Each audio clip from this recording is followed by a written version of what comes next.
It was one of those rare moments for the Center for Dryland Agriculture, Bayero University, Kano, as it receives the president of Africa Development Bank, Akinwumi Adeshina, and his wife, who is here to meet with graduates of the center from Africa.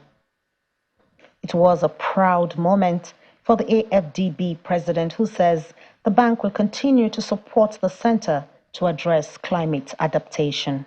And so what I told the Vice Chancellor and Professor Jibril is that the African Development Bank will deepen the work that they've been doing in maybe about 3-4 ways.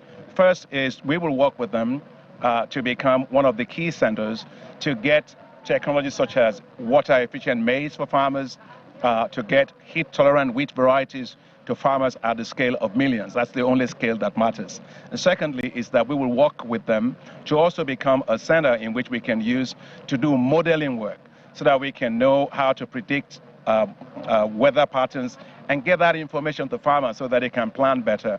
And the African Development Bank will work with them. We have a program that's called the Africa Disaster Risk Insurance Facility, which supports farmers and countries in the face of climate change.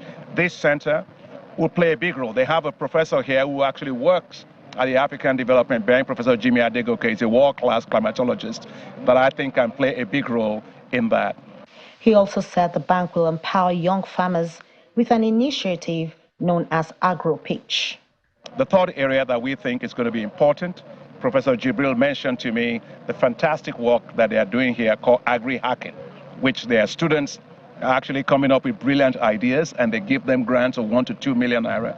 So I told the Vice Chancellor and Professor Jibril that the African Development Bank, we have a program called,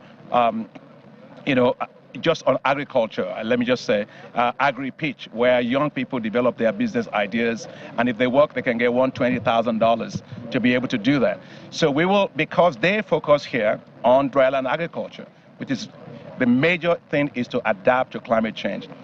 We will support them to be able to do more of this kind of agri-hacking, and also to be able to have significant amount of more resources to be able to do more for those that actually win.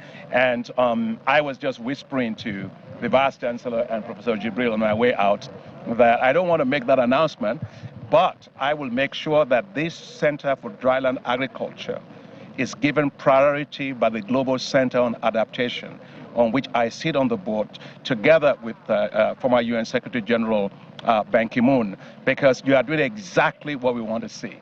The Center for Dryland has been involved in activities of research in dryland for the last 3 years, with innovations that have improved food production in the continent. From 2012 to date, we have graduated 1,100, we have enrolled 1,153 PhD and MSc students. Out of this number, there are 696 MSc and 420 PhDs. We have trained more than 50,000 people in short professional courses. The last one was done this week.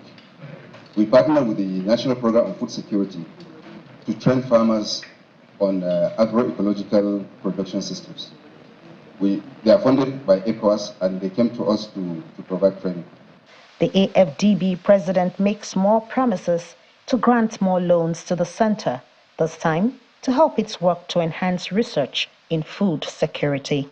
From Kano Commercial City, Nanchin Vincent, Channels Television News.